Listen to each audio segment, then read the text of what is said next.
What's up, people? Will Clarke here. Hope you are all doing good. It is time for another episode of the Will Clarke podcast.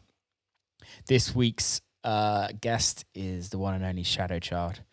Don't really need to give this guy much intro. He is clearly one of the most prolific producers for years and years, gone through many different aliases, and is now in the process of changing his sound up a little bit with the Shadow Child sound. Also has an alias currently called Polymod, who he's releasing some really nice undergroundy kind of acidy vibe records. In the podcast, we spoke lots about current situation of how the world is with the music industry. Spoke about his new mentoring system or mentoring school. We're not really too sure. He goes into a lot more details on the podcast. And yeah, just a general good chat and catch up. So without further ado, Shadow Child. So we are recording. Shadow Child. How's it going, mate? Easy. Yeah, I'm good, man. How are you? I'm good, dude. I'm good. How's the last 3 months been for you? Well, I'm one of these people that works from home anyway. Yeah. And I kind of there's times where I felt like just normal. Yeah. Because like I'm in here and this is in my house and I could just get on with writing music, which is my first love. Even but I love DJing dearly, but making music is number one, always has been for me. And yeah, so it's that part of it's been I don't know, bit of a pleasure really, strangely. But there are other times where I've been a bit perplexed about obviously the industry and where we'll end up in the next few weeks or months or Yes. however long, and how that's going to be for everybody, let alone myself. A lot of industry friends too that have got different types of businesses as well. It's not just about DJs and producers. Yeah. And it's a concern for friends too, but maybe we'll get on to that in a bit. But yeah, I've been all right, man. And a little bit of cooking here and there, not quite as good as yourself. I always notice you, and particularly people like Ben Pierce, very jealous of. Yeah, Ben's a great cook, isn't he? Yeah, he's never cooked for me though. No, me neither. I'm waiting. We need to do this one night. I'll make you guys beans on toast, and you two can get the culinary treats rolling.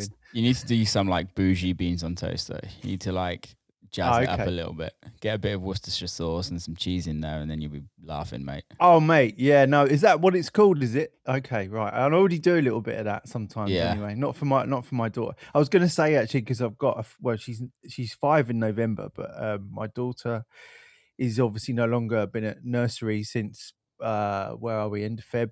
Yeah. Beginning of March, and it's amazing to have her around every day. I love it, but it's been challenging. As much as I've got this luxury in my house to come in this room and write music, it's I've got a little person that's in and out, and my attention's kind of that momentum you need with music sometimes is been a little bit sort of distracted or whatever. It's actually something that I've said. Like, obviously, I don't have kids myself, and my brother does, and my brother and sister has kids, but it's like there's never been a time where families can kind of be together for this long, and it's kind of a blessing or a curse depending on how close you are to your families. But I think I think a lot of people have like actually really enjoyed being able to just like spend time with their kids and just be like together. Yeah, and we would never ever have this opportunity.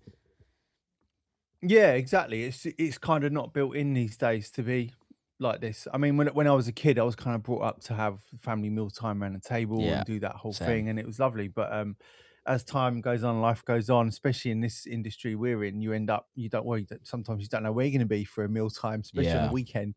So yeah, it is those simple things actually that I think we all kind of sort of need and sort of maybe subconsciously strive for eventually in our lives to have that, and we've been forced to have it, which is kind of been nice. And what we also live, like my in-laws live next door with us here. Oh, that's perfect. On the property next door, and so we've been seeing them still, you know, my little one's been able to go backwards and forwards. Yeah. And it's been nice that we've had that dynamic, and we're lucky to have quite a big garden and all those kind of things. So, you know, there's a lot of people been seriously cooped up throughout this. And yeah, thoughts with them, because that's not easy, especially if they've got kids as well, you know. Yeah, totally. I can't complain. I've had the luckiest lockdown of my life, to be fair. It's like where I live, my parents are exactly the same as you. They're next door. Yeah. And I live in the middle of nowhere, so I can go on walks and exercise and do all of that, and it's pretty easy for me. But I wouldn't go as far as exercise personally. I just came back from the prison gym, I call it. My parents have stables across the road, so I've set up a gym in one of the old stables, found some old weights, and it's literally just like a prison gym. It's a bit like Rocky IV. Yeah, literally. Without the snow. Yeah. Angie all the time. So, man, what's it's been we obviously had a conversation for like an hour on the phone the other night, and we probably should have recorded that, because we've kind of like gone over everything. But I guess the one thing that kind of for me is the thing that stands out the most for where you're at in your career now is like just kind of the evolution of sound. From obviously what Shadow Child was known for and what Shadow Child is moving into now. Like, what was kind of, first of all, for people that haven't heard what you're kind of moving into now, how would you kind of describe it? Well, if we rewind to 2012, where Shadow Child became a thing, and it wasn't ever really meant to be a thing. I just stopped my old project, Dave Spoon, because I didn't enjoy the music anymore, and I ended up making house music. Well, I was looking around at what is the opposite of the world that Dave Spoon is in, which was becoming the EDM thing, the big explosion in the States at that time, and the Swedish House Mafia. And you know, I'd be on tour with those boys all the time, and Getter and all those types, just before we had that just true water EDM everywhere. Just before we had that. So for me, I was looking for the complete opposite to that, and it was sweaty, questionable basements in East London, literally, with 200 people in. What was going on there? And it happened to be exactly what my roots were, which was the vibe of jungle drum and bass, early jungle and early drum and bass, fused with house. Now, this had been done before. You got Armand Van Helden in the 90s, famously kind of fusing the kind of New York house thing with jungle, which was like pretty mind bending at the time. But so it was the perfect thing for me. So it was just like, it all made sense. So I ended up making that early Shadow Child sort of sound, which was kind of bumpty New York house, a bit of UK garage here and there, and jungle, the vibe of jungle thrown in. You know, but I find myself not being able to sit still for very long musically on one thing.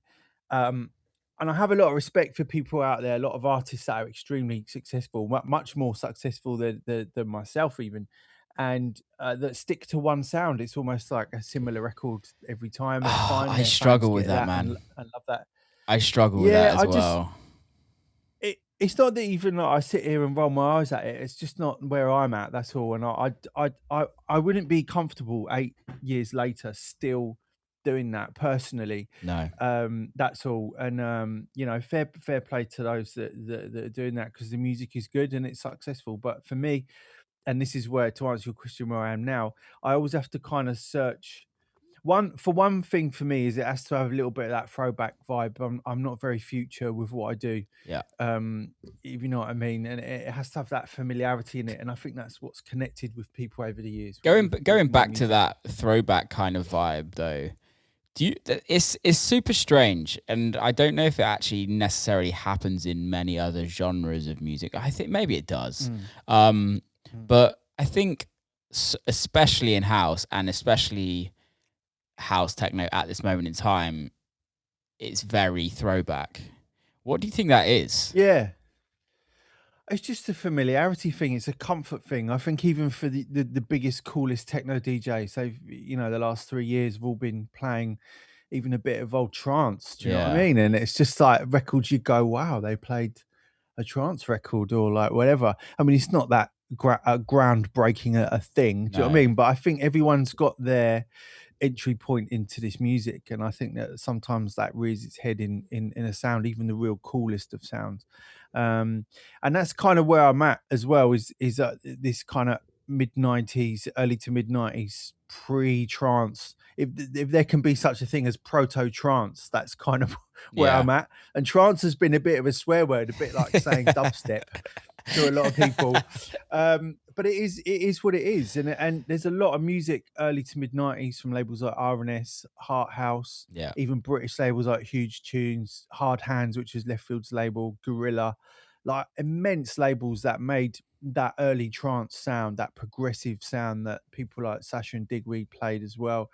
You know, when you say trance, it doesn't mean Ferry Corsten and Tiesto. Respectfully, it just doesn't mean that. And there's a whole nother world, and a whole nother world where that sound came from that I'd never really dipped into because I was such a junglist as a kid, 93, 94, that I knew that about those labels I just mentioned, but it wasn't a thing for me. So it kind of passed me by, that sound, until sort of mid to late 90s.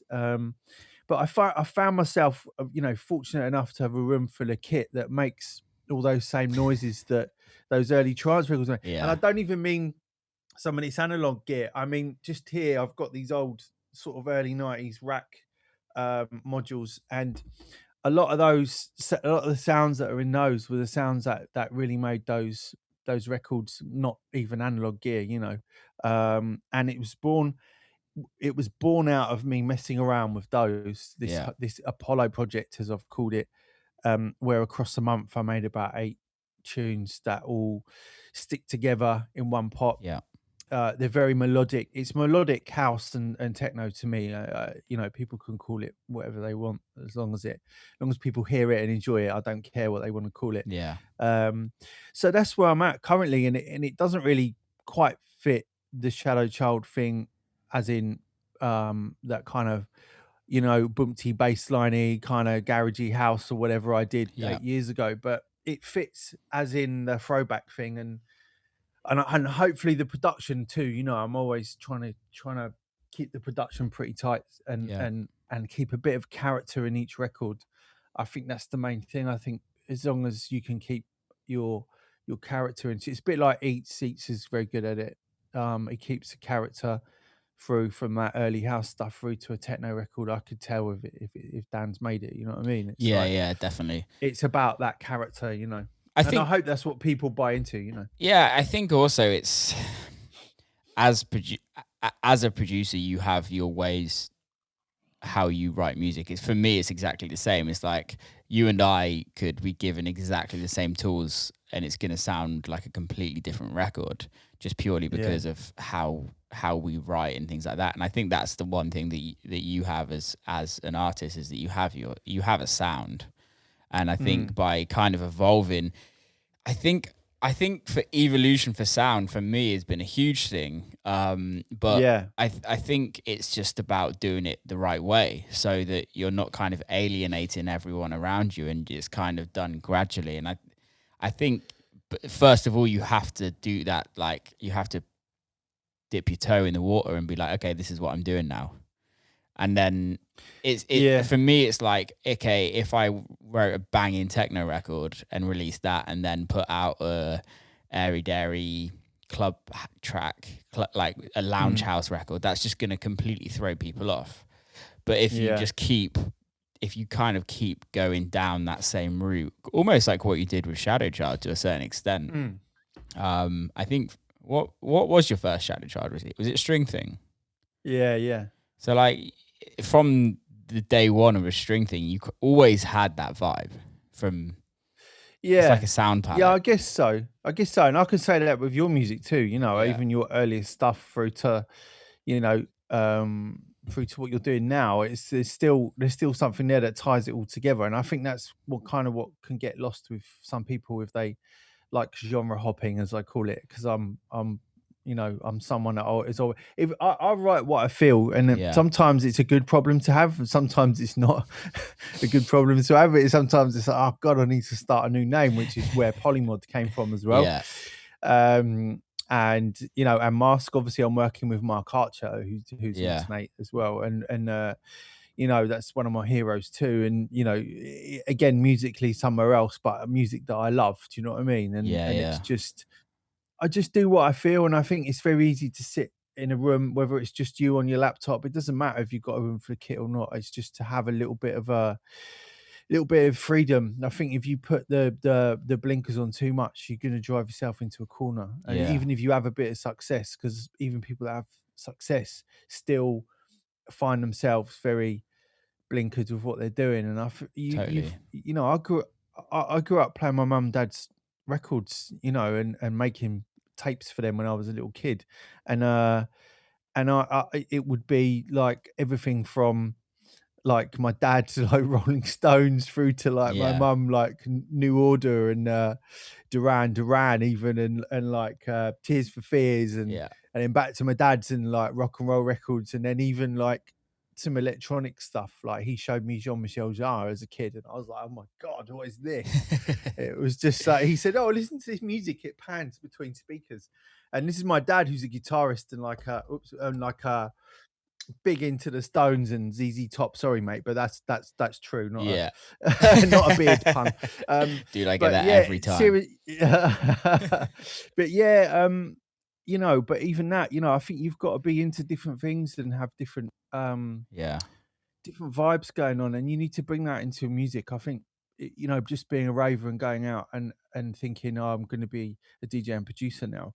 I think that's great if you can do that, if you've got the skills or can get the skills. But I think your musical palette's got to be pretty broad, to really have a bit of longevity, even with the peaks and troughs that we all have in this game. It's it's part of the armory, not just having decent equipment or knowing what you're doing with the yeah. equipment, but I think just having that open mind to to being free, Yeah, totally. During lockdown, have you actually had time to listen to more music or anything like that, or like discover anything? Because for me, I've just been like balls deep in working in the studio that I've kind of like the only time I listen to music is when I'm running or something like that. Yeah. I have at times, because the weather's been nice. There's been Yeah, moments where I've sat out on the sort of patio and listened to something, or I might have been doing some admin, doing some emails, whatever, and put something on. But like Nathan Fake's album, like that was out a couple of months ago, I think. Anyway, that's when I listened to it.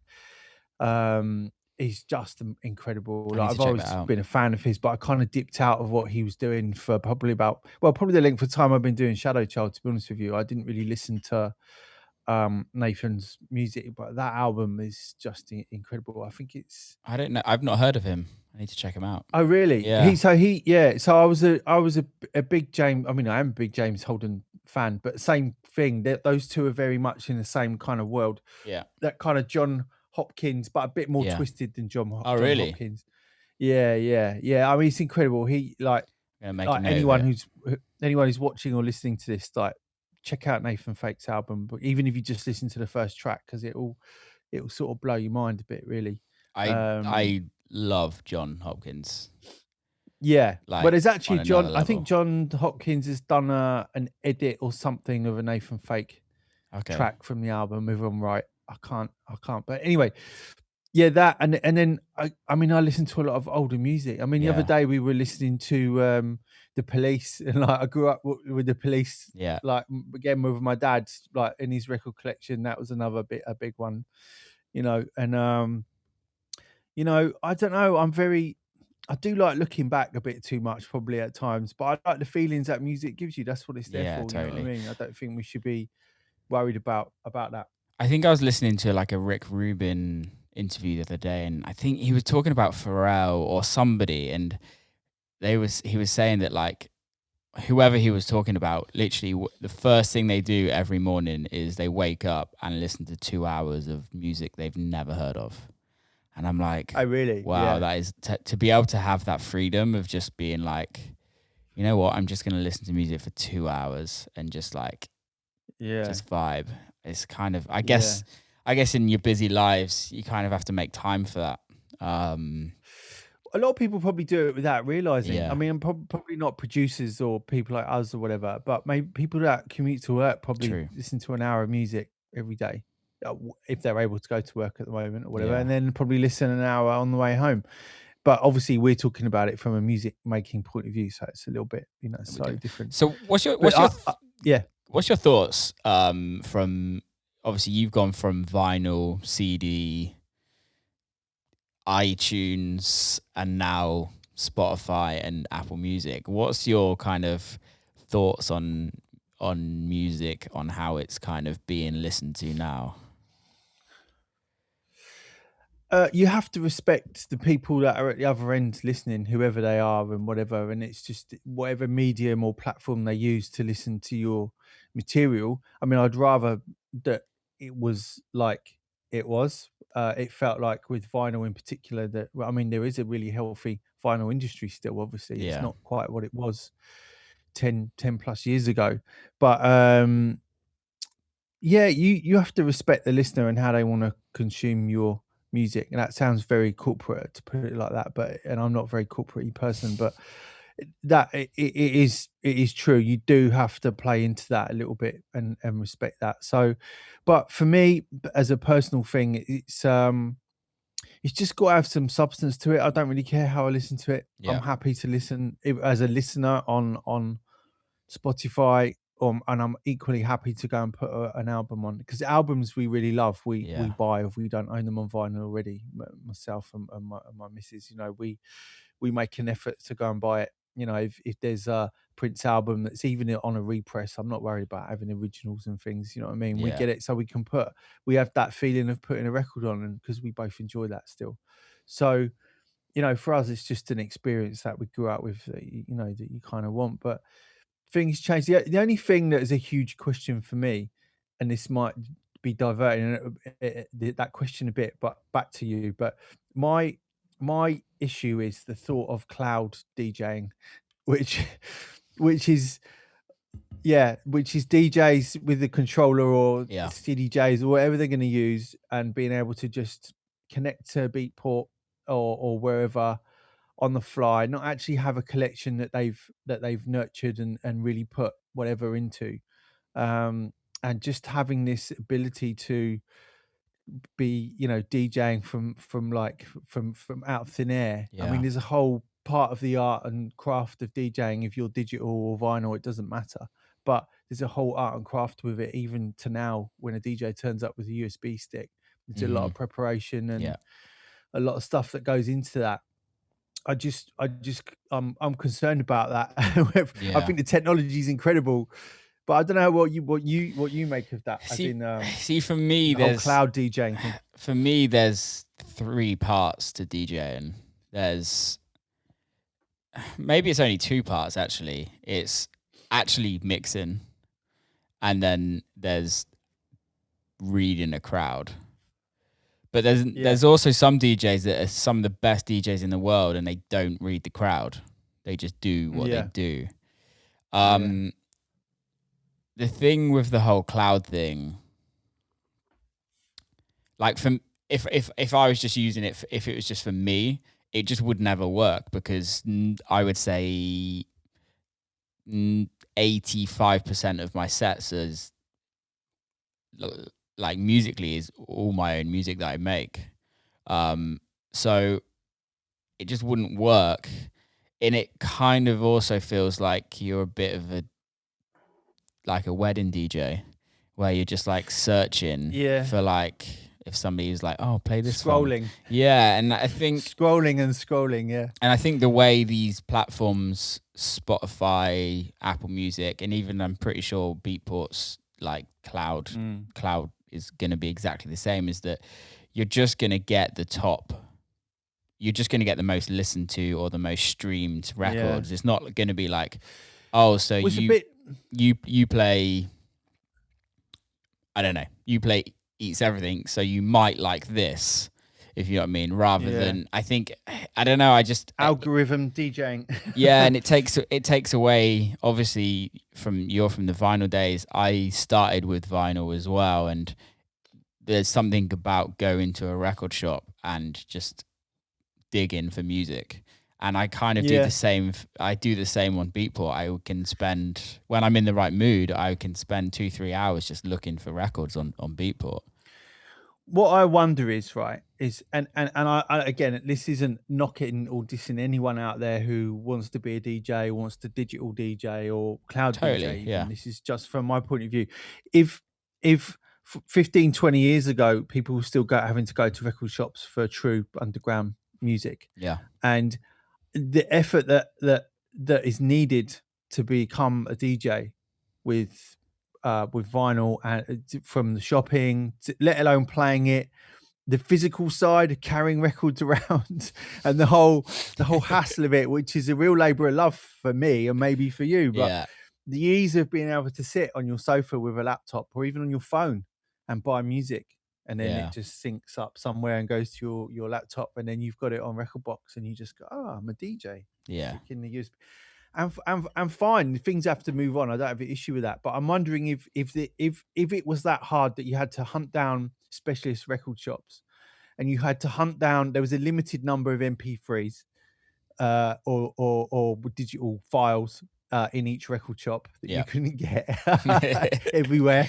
Like it was there would be as many DJs, because I don't think there would be. Do you know what I mean? This is if the person behind the counter didn't like you as much, or you didn't go there as often, so you wouldn't get the good stuff, if you know what I mean. Even now, like I buy a lot of vinyl now. I mean, you see a little bit behind me. I've got rid of loads over the years, but there's a little bit behind me here, and a lot of it's old, but there's loads of new stuff there. There's a couple of bags and boxes and 2 sections there that are all new from the last 3-4 years. Because of my radio show, I was just like, you know what? I'm relying on digital music that everyone's getting sent. Not everyone, but most people. And like my radio show is going to be made up of basically of 2 hours of music that everyone got in their inbox. Totally. So I started record shopping again, and I religiously was going to Phonica before lockdown, and I'll continue afterwards. But that thing that you get from buying vinyl, and this isn't me being a preachy person about what people should or shouldn't do. I just think if you genuinely want to be a DJ, go and experience it. You don't have to buy stacks. You don't have to go in and spend 200-300 quid a pop. Just go and experience that, because for one, you're going to discover artists and people that you didn't have a clue about. I mean, 3 years ago, I discovered DJ Seinfeld and Rimbaldian, which is the same guy. Yeah. It just blew me away. Like, there was a lot of that kind of dusty house music around, or lo-fi house, whatever you want to call it. People like Grab coming through and all those kind of guys, and I discovered all that lot through buying vinyl. It wasn't because of any hype online necessarily or anything like that. It was, and it's really nice to be able to have that physical contact with the music, not just a hype thing or something you see on Instagram or whatever. I think if you genuinely wanting to get out there and be a DJ, don't rely on your laptop and USB. Go and at least experience it in that physical form, because it's different, and it'll make you respect the digital music actually a little bit more. I think there's some you already do. Yeah, I think there's some like authenticity as well for artists as well. Let's say, for instance, like Seinfeld and Grab and things like that. Like, they have this, I don't want to say the word, but coolness around them, if that makes sense. There's a mystique. Yeah, and I think that has been built via, I just want to release music on vinyl. And people will eventually get to know who I am, because the music's so good and it's so different to what a lot of other people are doing, that eventually it will just translate into shows, and then shows will then translate into streams, and then I'm a very successful musician. The thing is, a lot of that music, 50-60% of it was never available digitally. No. Do you know what I mean? Yeah. I think a lot of it is now because of Bandcamp. That's really coming to its own. It's always been there, but it's really coming to its own in the last couple of years, I'd say. But I think 3-4 years ago, a lot of that stuff I was buying was, you wouldn't get any digitals of it. I'd have to. A lot of the time, I come home, I play the vinyl on radio, I wouldn't tour with vinyl, you know, but anything that was that outstanding that I wanted to play it out in my sets, because my radio show's slightly different than my sets when I Sets, play yeah, yeah. live. Because I want that separation anyway as well. But I also want to deliver something different on my radio show. Yeah. But I'll rip the vinyl obviously and take digital rips out and play on the USB that way. But you know, it's not about, oh, he's playing vinyl, he's not playing vinyl. It's about the experience, like I say, and I Yeah. think that for me is what is missing. It's not just because I'm a bit old school and I'm 43 now, so Yeah. you know, there's no running away from that. And I experienced all that stuff, and I still live for that. I love it. If I get something of mine pressed onto vinyl, whether we press it on the label or whether another label's pressing it, it's just such a buzz still. You know, the test pressing turning up, that whole experience of that is why I got into doing this. And I think you need those things that, you know, it's like all, you know, some of the kit that's here in my studio is, I don't need all this now, but it's what Yeah. keeps the fire burning for me. It doesn't for other people. Do you know what I mean? But this is all the kit when I was growing up, getting into this, that I wanted to have one day, that I wanted to make my music with, and I do. Do you know what I mean? I genuinely use it all the time, and because that's what I wanted. Have you And I think it's about self-indulgent thing, really. totally, have you gone into the modular realm yet? Tiny little bit. Well, you can see it there. Yeah. That's it. Because I promised myself I wasn't going to get big into modular. I had a lot of friends that did it and were just like, "Oh, I'm not really making any music." I was going to say that everybody that goes into the modular realm just literally loses 2 years of their life just making bleeps. Oh, it's amazing. I mean, I've made tunes with DJ House and things. You know, he came up and brought his modular, which is quite. It's just like a little thing, really. Yeah. But it's just amazing. You know, I loved it. It was great. But you know, he came up and we made a load of noises together and made some music out of those noises, basically. And that's how it works.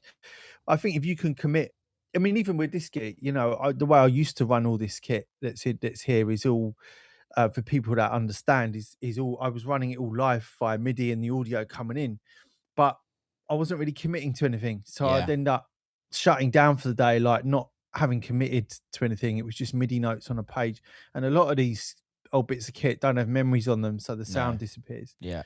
Or if you move on to something else, it'll be gone.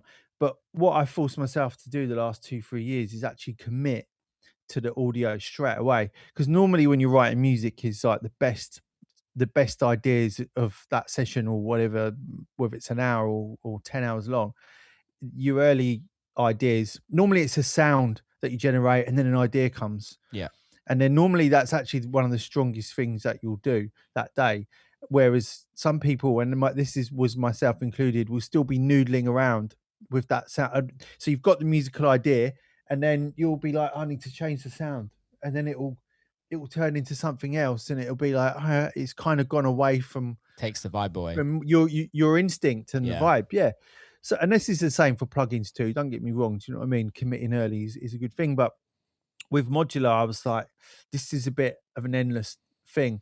And people will know I'm a big advocate for old Roland kit anyway. I got loads of it. But I thought what I'm going to do is get that System 100 because it's one case with a standard set of modules in it. I mean, I can chain that up to loads of other kit if I wanted to and make it into a big modular thing. But in my mind, that is its own little thing in a case. I understand it. There's loads I don't understand about it, and I love that too. There's loads of things I can do by joining things up, like you can with modular as well if I want to. But in my head, it's not a messy situation. Yeah. I don't, you know, these little modular bits here are just effects. These are like using guitar pedals or whatever. I didn't want to get into it. If I have a musical idea, I like to get it out straight away. I don't want to be trying to find a musical idea for 5 hours by experimenting necessarily. I might do that for a certain part of a track or experiment with some processing or something. But for me, the musical idea and the structure of a track is more important than all the little noodly things that a lot of which go over people's heads. Yeah. If we're all honest, people that will go out and want to jump around to music, they want to feel the music in a certain way. They're not bothered about, oh, I think he made that whoosh sound with a modular synth, and I think, whatever.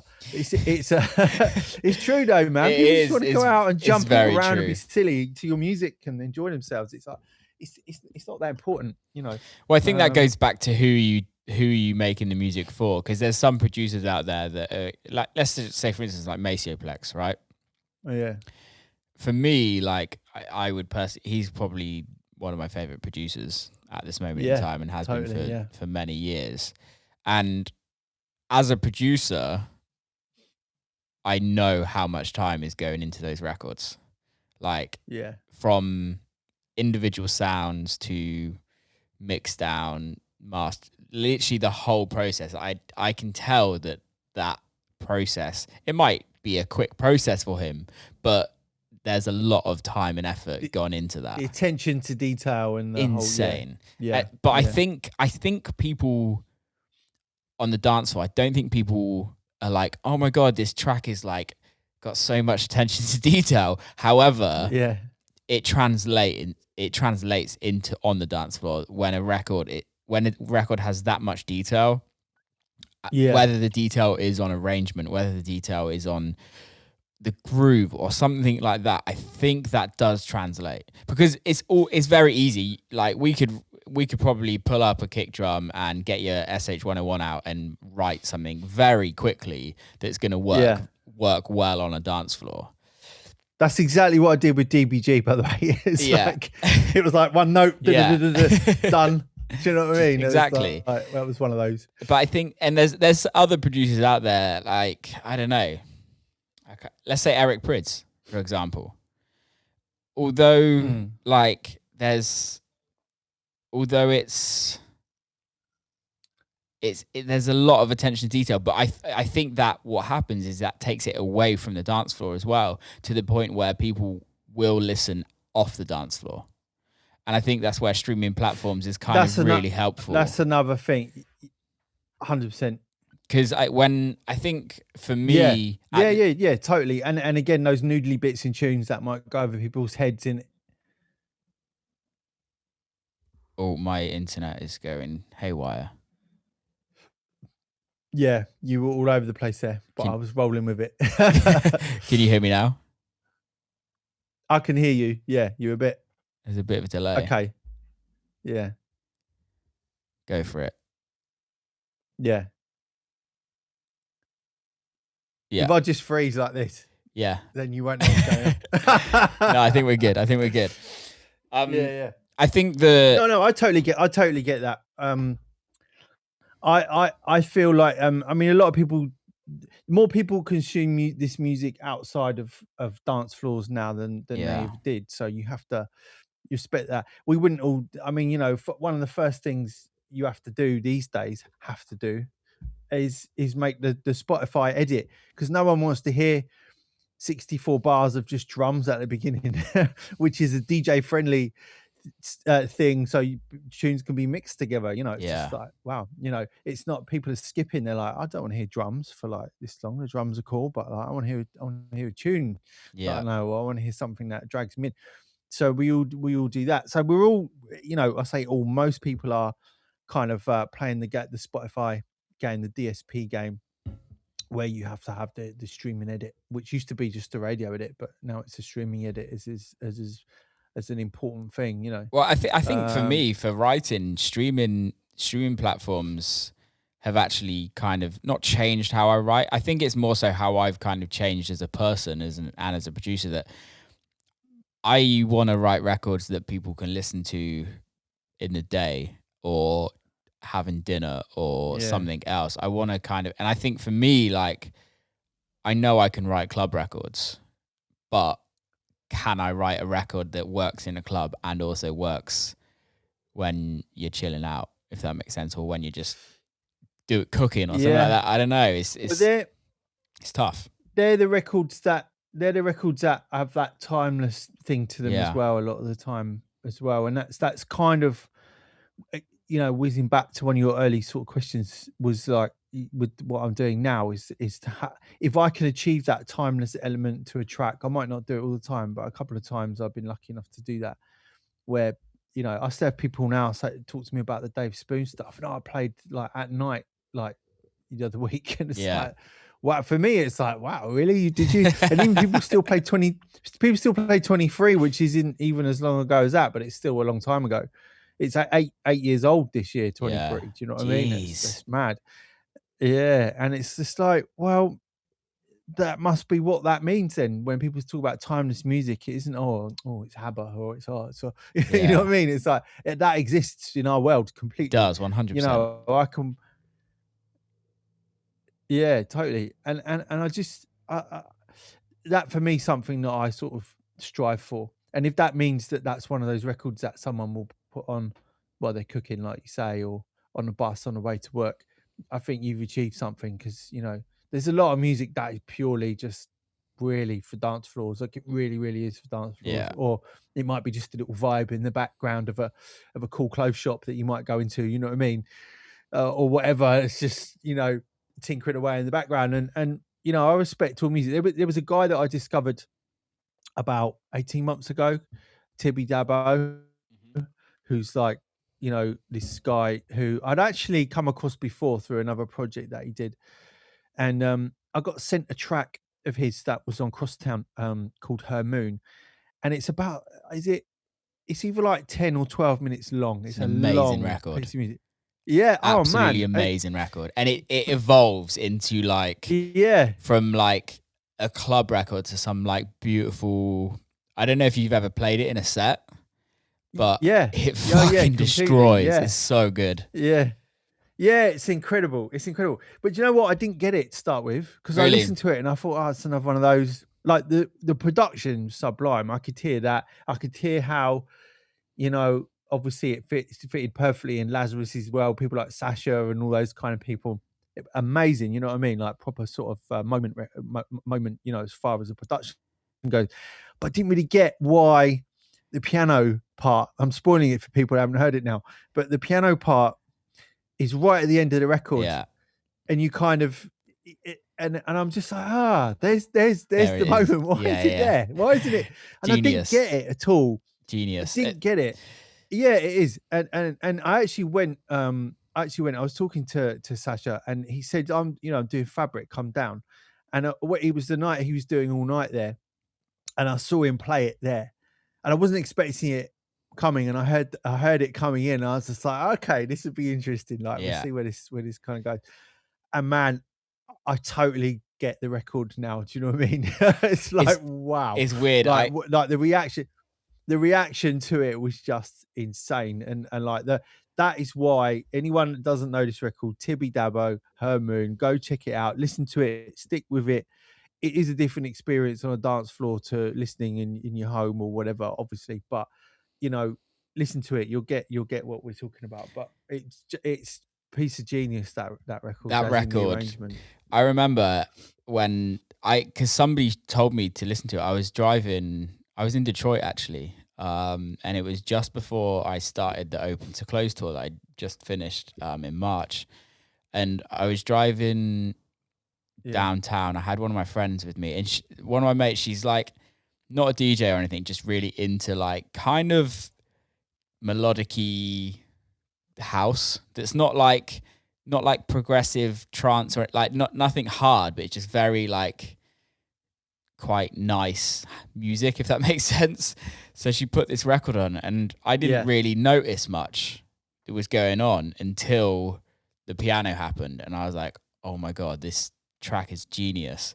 And I played it every set in the Open to Close tour, and oh really? Every set, and it was the transition record from the like opening kind of set, the opening part of the set, to okay, this is when I'm going to kind of pick things up, Stepping and it just always worked every time. Yeah, exactly that. And again, for me, that is one of those records now. And it's funny now, in a bit with the benefit of hindsight of seeing Sasha play it, and then I've played it since. I've only ever done 2 Polymod DJ sets, right? And I've played it in both. And now I really get the record. Sometimes it just takes a moment like that for you to get it, and it had to be served up on a plate by someone like Sasha in Fabric at 3 a.m. for me to get it. Sometimes that happens, you know what I mean? Definitely. But like, you know, I can put that on now, and that to me is one of those tunes that I can absorb in while I'm cooking the dinner, cooking the beans on toast. Definitely. No, so it comes in so many different ways, but I think achieving that thing with your music is it's better than any success or earnings or whatever you want to put on what we might do or what people in music do. That sense of achievement comes from a lot of funny different places, and I think, you know, that is one of them, isn't it? It's just like, oh, you know, if you sometimes I've seen Instagram videos of people in the car with their kids, and they're all bopping about to one of my records, and I get tagged in it, and I'm like, man, this is great. This is like amazing. This tune was made for like 3 a.m. at wherever, you know. This wasn't made for that, and it's just amazing to have that ability to connect with people, you know. So I've got to ask you a question. What's obviously you've had a lot of success over the years with the Dave Spoon stuff. What's it like to have had? Do we like? Have to? Sorry, what's it like to have had? No, you're good. No, you're good. To have like that much success off records, because it's something that you said earlier that you were like, you didn't want to go down that commercial EDM kind of route, but you kind of did without even trying. I don't know if you were trying. But to start, like, before, you didn't want to, and you said you didn't want to carry on, which I get. But what's it like? Yeah, I don't know, because I don't know. Sometimes I don't really connect the dots in the way people do on the outside. And it's funny, I've had this conversation with artists that I love. I'll tell you one. I mentioned him already. It was Mark Archer, and I you know, with his success as Alternate. And I've talked to him a couple of times or mentioned a couple of things. He's like, oh, it's so funny how other people perceive what we did. Yeah. It's like, I just don't. And I sort of have that a little bit sometimes. I don't really. It's not that I don't appreciate it. I fully appreciate it and what I've been able to do, and where the places that my music sort of reached over the years. But I literally was just following my nose. With Spoon, I didn't really know what I was doing. I don't even know if I know what I'm doing now. I love that so much. Because I think that is the case. That is the case, that none of us actually know what the fuck we're doing. We're just winging it, and we're just doing what we love. And and you never know. It might do well. Do you know what? I've never had a game plan. It's the ironic thing, right? With this like this year that we've got at the moment, right, without going into it all again, is that this is the first time I've had a whole year's worth of music planned ahead of me, which was the end of last year. So November, December, I had the whole of 2020 sorted musically, all the releases planned. Now it's fucked. You know, things I was going to do and all this kind of stuff. And then here we are. And do you know what? I'm absolutely fine with it. I'm not fine with, obviously, a lot of stuff people have had to go through throughout all this year so far, but as far as my own thing musically, you know, I'm quite happy with it. You know, this Apollo project I've done musically is different anyway. I think it's a shame that it's not being played at maybe some festivals and clubs and whatever. It's been on a few live streams and on the radio, which is great, whatever. But yeah, it literally, this is the first time in, like, so 2004 I started Spoon, so that was 16 years ago. This is the first time in 16 years that I've had my year planned out, and then here we are. But to answer your question, what's it like? It's amazing to have that connection with people with a piece of music, and with so many different people at one time, because you make it because that's the vibe you're in the first place in the studio, and then you're like, wow, you tend to know if you're making something that's just a bit tracky and some people will like it. You tend to know when you get those, like when I made That Night, when I made 23, when I made String Thing, and a couple of the remixes I've done over the years too. I sort of knew, and I don't mean in an arrogant way, but you get a feeling about it that's different to other tunes. 100%. that would be, I would say, yeah, that would be the only thing I would say that I really went that I've known that okay, this is I've got something here. Do you know what I mean? And I think if you listen, whether if you listen to any kind of interviews or whatever, or read anything, even from as far back as the Beatles to or the Stones or Pink Floyd, they'll all say about that moment that you sometimes have, whatever the music is you're making, where you sit back and you go, "Whoa, hang on a sec, like we got something here. Yeah. This is something." You know what I mean? And it's part of a synchronicity maybe with what's going on out there. And I Yeah. don't just mean dance floors, I mean like the world, the whole, Totally. and there's stuff like even to do with social media where people are perceptive to a certain thing. You know, String Thing, Shadow Child was the first record really that was a big sort of sound change, and it had come just after Eats had done an entrance song. That was the real game changer, really. Yeah. As in the one that popped up where everyone was like, "What is that record?" You know. And then luckily for me, String Thing was like one of the next ones, Yeah. and then Bashmore, obviously, Al Sev, and you know, that kind of little pocket of time. And Dude, it's like that was when I had the success. Sorry, that was Yeah, go on. like that was for me. That was I was getting it. What year was that? 2000 and when did that come out? 2012. 12. Like, yeah, 2011 to 2012. Those records, and that was the year I was like, I need to sign to Dirtybird. It's like I need to be part of Dirtybird. Like, just the music that was coming out on Dirtybird at that time, and what you Eats, Julio, it was Breach as well. Like that is that's my shit, Justin man. Martin. Justin's still on that train and still kind of doing some amazing stuff. But it's just like that was for me. That was one of my most favorite times of music at that period. Totally. It's just fun. It was something different. That is something definitely, and that's something I experienced twice. I experienced that at Spoon as well. Yeah, you know, that moment came in so that you had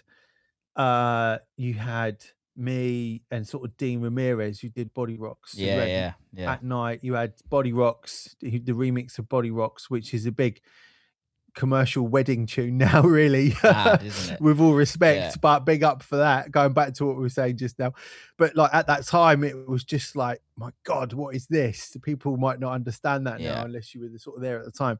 But that, and luckily, my record at night were the two records that year that were just like blowing everyone's head off, and it was just like, wow.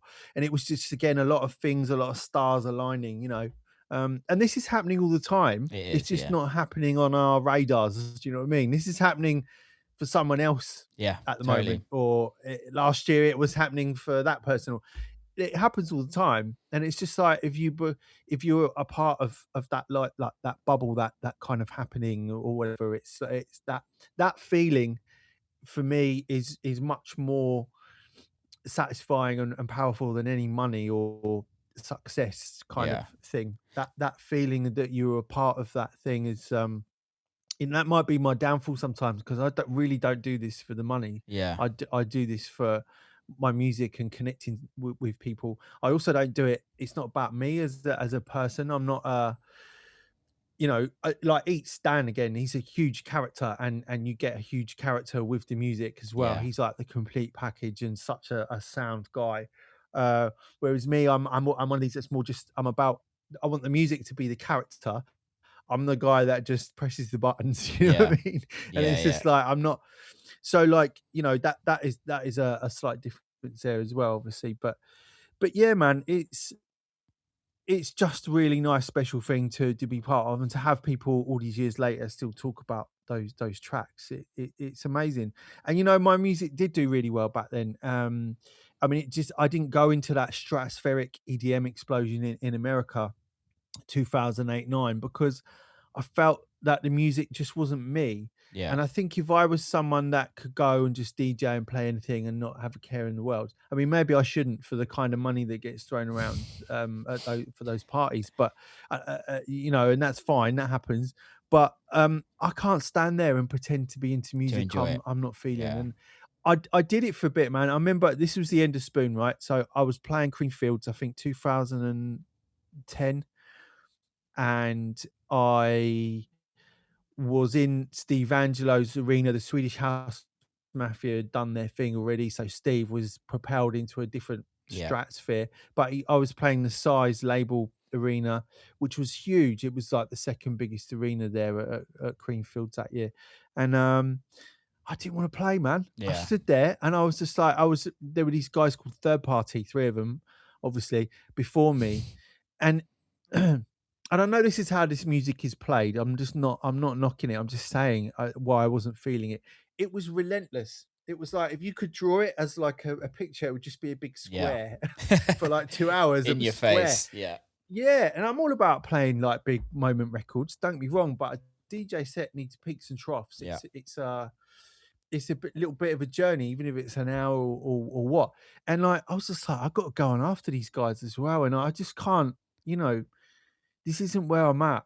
That was my decision. I played the set, obviously, but I didn't really want it. I wanted to be there. Of course I wanted to be there. I wanted to be like on that platform with all those people, but I didn't want to play that music. I'm like, this is the end point for me. So I honoured the rest of my gigs. Obviously, I didn't just cut it off there. But I think over the next few months, I didn't really take any more Spoon Tapping gigs out. on, and was just I couldn't go and also the music I was making in the studio was sounding like all the very average EDM demos we Yeah. were getting for my old label, Yeah. which I was just like, man.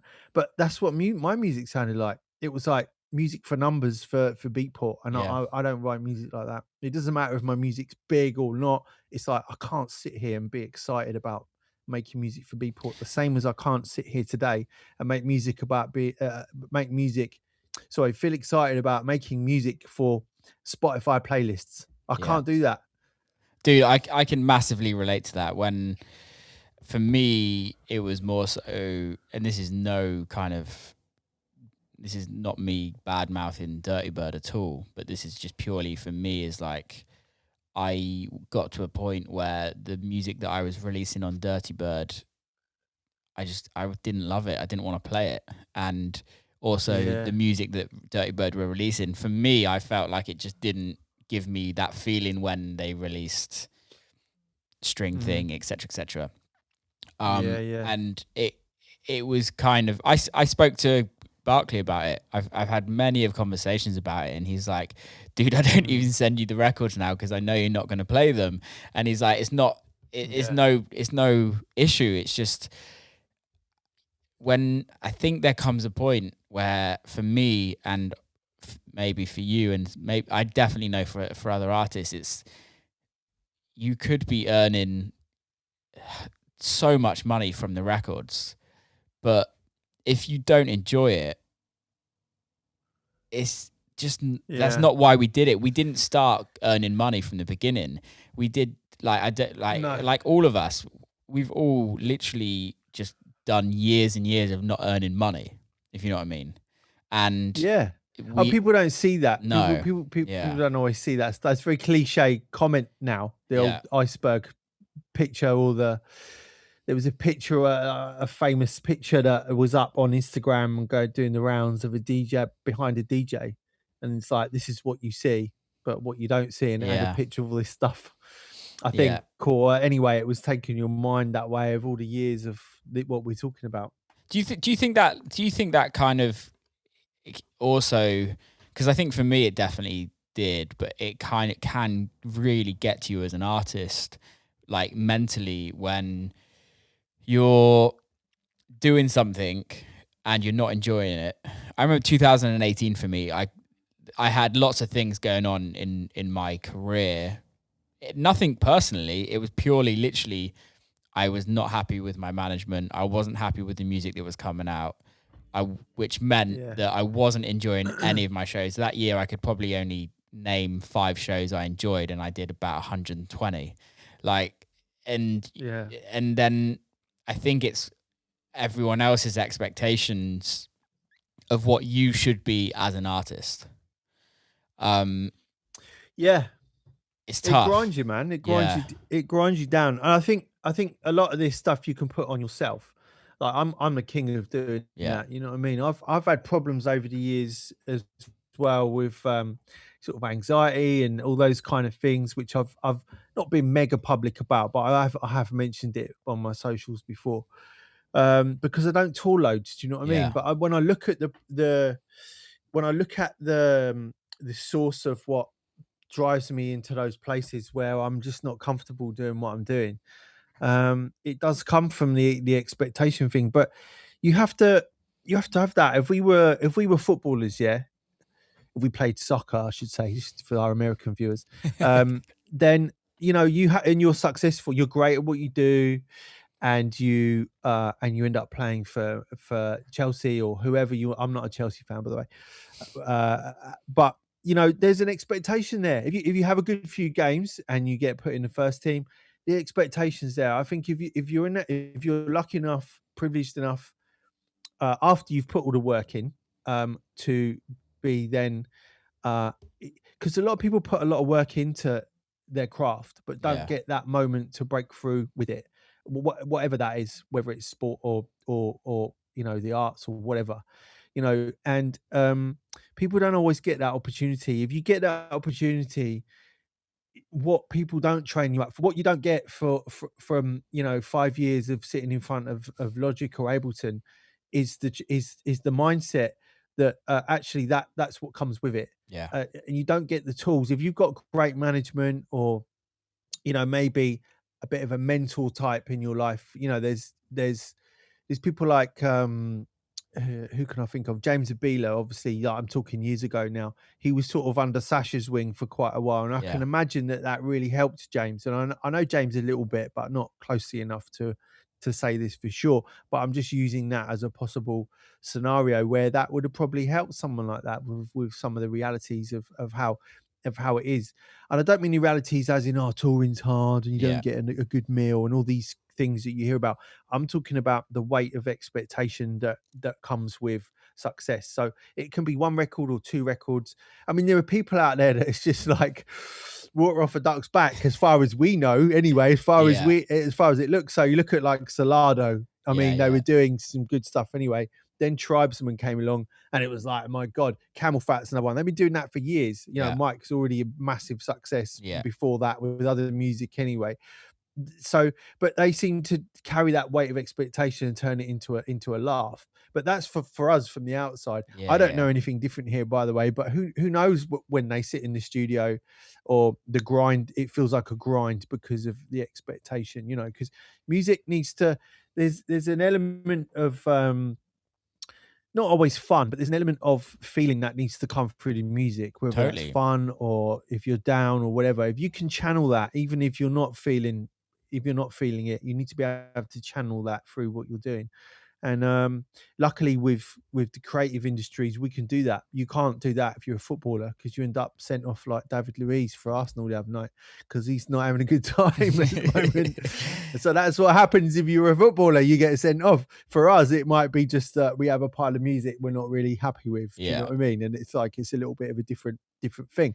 But that is something that nobody prepares you for. And this is where, and this isn't an intentional plug, by the way. This is partly why I started my mentoring platform, is to help Mm. people not just with their tracks and some technical stuff, but actually to talk about all this stuff with people, because it's not to put people off, but it's just literally to have your mindset even just 25-30% more Yeah. ready than how it really is. Because when it hits you, it comes out of nowhere, even with the success and the love and the adulation for what you do, and people buying tickets and everyone wanting a bit of what you're doing.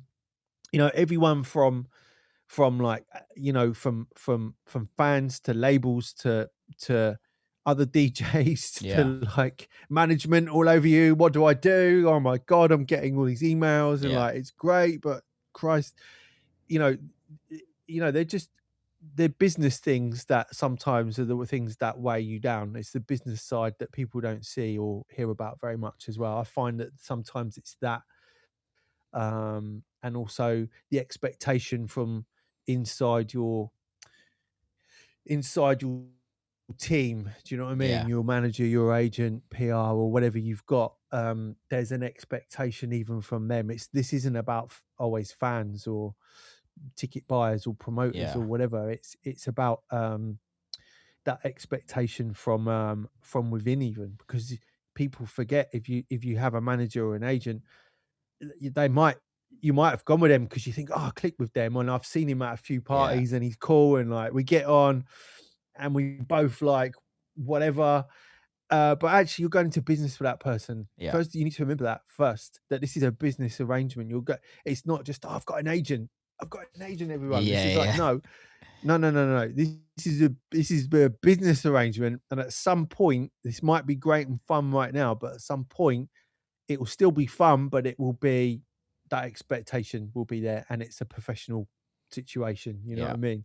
Yeah. So I I totally find agree. that those things have got me down over the years, as much as, oh, the scene's changing, and like, oh, I didn't get booked for this year, and all those silly things that go through your mind sometimes. Because I'm the same as a lot of people. You know, I have an expectation of myself that Yeah. I did East Electrics for 2 years, so like, I'm not doing it this year. Yeah. Why am I not doing East Electric? That's me stacking it on myself and adding to that The downer. pressure. You know. I think the Mm. thing for me that I've kind of learned over the years is taking responsibility. And Yeah.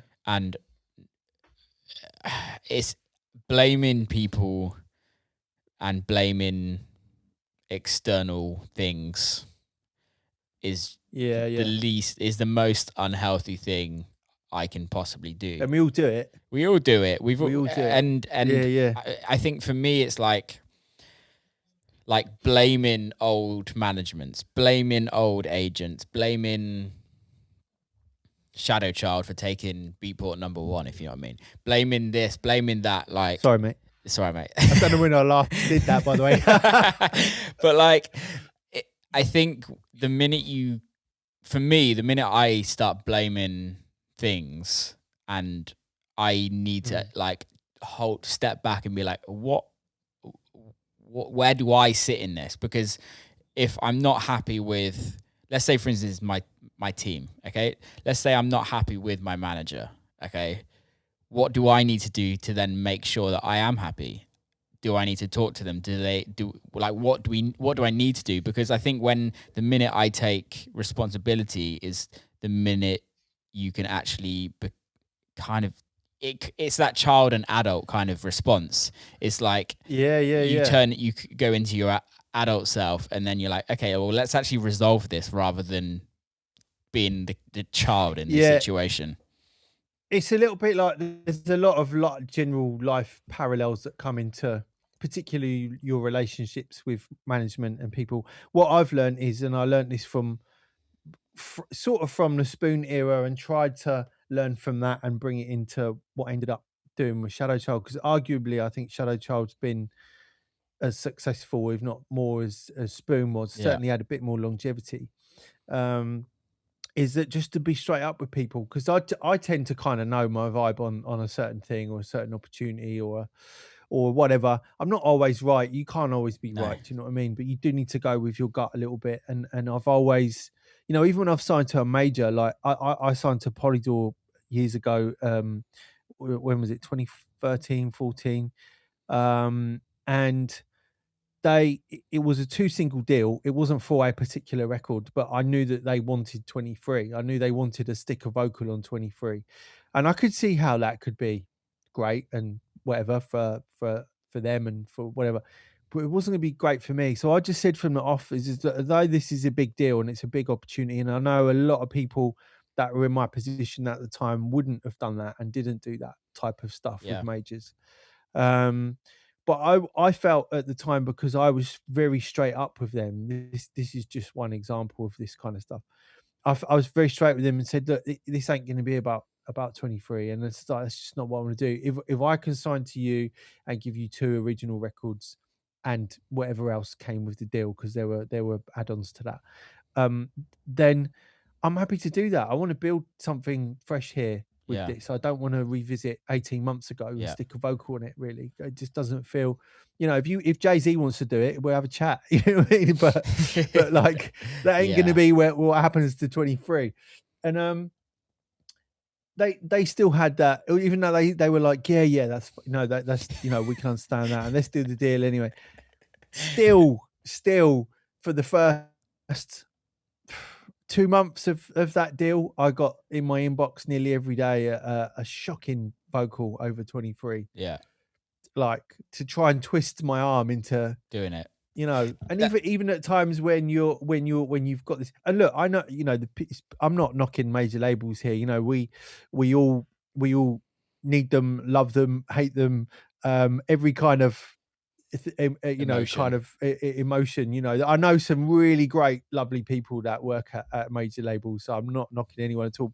But they all have their goals and they have their expectations that come down from above, and they have to deliver certain things, and they have to do it in a certain way. And if you're gonna enter into that arena again, like if you want to enter into an arena where you have a manager and an agent, you have to understand that you're going to have those expectations and have those things there where this is a business thing now. This isn't you tinkering around in the studio making some tunes anymore. This is a whole different thing. Totally. And it's a privileged position to be in. It's just about how you communicate, and that is the ultimate thing I'm getting to here is communication from the off. Like I'm quite not brutal, but I'll just say now if I'm not feeling something, if I won't be like wishy-washy about something. Because what's the point in people wasting their time? Like on me with an idea, like it's not for me. Do you know what I mean? Like it's cool, but I'm not the guy for it. I've just had it with some PR for these Apollo releases I'm putting out. Like the PR guys came up with this idea for me to do something, and I was just like, I think that could be great, but it ain't me. It just ain't me, and I'm not even going to sit here and pretend that there's something that I want to do. But I think it's a really good, quirky idea. I think if I was one of those more sort of character artists as well, as someone that with the music, then I maybe I could pull it off. But it's just not for me. It's interesting. I hate that analogy, that thing, by the way. Pull it off. That saying. I should never say that. But it's interesting. You actually don't pull it off, kids. Don't. It's interesting. Your parachute open. You talk about that.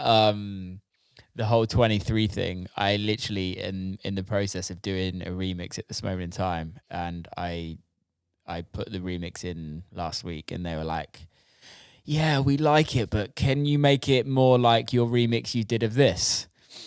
And I'm like, no, because the original record you gave me isn't like the original record of the remix that you want me to make a record like. Yeah.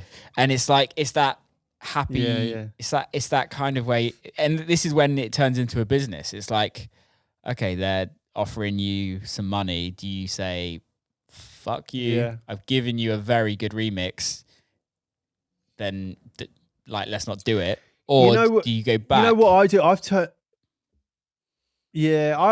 a lot of stuff away, and I've turned stuff away based on sometimes getting the parts and having a play for an hour, and I can just sometimes, if I'm not really feeling it, but I think there could be an opportunity there, or I'm not really sure, I ask for the parts, and then I've got a lot of parts to things that I've not remixed based on that. Do you know what I mean? And sometimes that's the way it's kind of got to go. Other times I get my manager to go back to them and say, I'm into it, but I kind of need my free reign to do what I want to do. Yeah. And 8-9 times out of 10 it will be okay. You know what I mean? But again, you have to respect the fact that they've come to you off the back of. It's very hard because I sit here creatively and I want to do something completely different to that, but I've also got to stay in business, particularly at the moment. Totally. We're in lockdown. Lost all my gigs for the year, like everyone has. Yeah, exactly. I've got one gig in the diary for Ibiza, which is now obviously not happening whatsoever at all. Yeah. No, not happening at all. So whatever you see, well, I'm sure everyone knows now. Anyway, Ibiza clubs are shut. But yeah, I need to do them. This is, I've got a little girl, I've got a house, I've got a wife, I've got a car, I've got, I'm like, I'm like the next guy. I know people view us in a certain way sometimes, certain type of lifestyle and certain whatever, but the cogs need to turn still, and sometimes you do need to do these major label remixes, and sometimes it's an honor to be asked. Let's be Totally, man. straight. Totally. Let's be That's the straight. thing. You look back, Like 4 or 5 years ago, the fact that we're getting paid to remix people is unbelievable. yeah.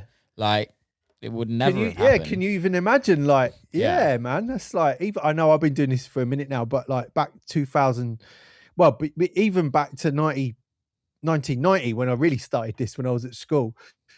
Like, the thought of someone giving me some money to do this, like, Mad, are innit? you crazy? Like, Mad. and again, if you look back, I know, mate, particularly the major label industry. If you look at Polydor, for instance, Polydor is like a very big major label, and always has been. But Yeah. if you look back across their catalog, over the years, I mean, it's just insane. Yeah, Like Polydor, do you know what I mean? I remember releasing- that Jean-Michel Jarre record I listened to as a kid Yeah. was on Polydor. So it's just like, it's pretty much. I know Polydor is different now, but these look, what I'm saying is people need to just have a perspective, and I think from the inside and the outside, have a perspective on this kind of stuff where it's totally doable. Why not? Why not do that? We've just been talking about Dan Eats Everything and what he's done over the years. He does stuff for majors at times. He never used to, but I'd never really want to go near all of that stuff. It's like, he's just I don't released think one he's on a been major. arrogant about anything. Yeah, that's what I'm saying. Honey, So things change, man. People's perceptions of these things change. Alan Fitzpatrick. Yeah. I mean, look at Alan. He's so like, so what? It's music. Let people write music. Let people enjoy music. Definitely. If you're on the inside with your own music, or even for us, just be aware of those expectations that do come with these opportunities. Yeah, it's not just sure. grab the money and run type situation. It's I knew that. But especially like going back to when I signed to Polydor, I knew what was going to come. So I was just straight with them in a meeting. I don't know how many people go in and are like that. I think they just want to get the best deal and a nice advance. Yeah. But I just said that bit to the side for 1 minute. I don't want to be going down a road that ain't right for me. You know what I mean? Yeah, it's not totally. going to work. So there's no point in doing it. Yeah, definitely. I guess let's move on from that, and then kind of going into the kind of mentor. Well, I'm back. Sorry, go for that question again, mate. Right. So we are obviously at this moment in time. You have kind of, I don't know what you want to call it, but you kind of set up like a mentoring school, producer school. I don't know what it is. Can you explain a bit more why and what it is? Yeah. Well, I've called it mentoring because everything that's out there, which is a lot of it's very, very good, obviously, as well, is either it's very educational. So it's very lecturer student type vibe, which is great, and I've been involved in that too. My interest in all this world is because I used to teach. So I from 2000 to 2005, I taught at an FE college, so 16 plus in the UK, and I loved it, and I miss it. I miss that connection with people and helping people. Yeah. So so I've always dabbled over the years with doing masterclasses online, Point Blank and Future Music and whoever, and I love doing that stuff. Done a lot of panels and things too, and I will continue to do that.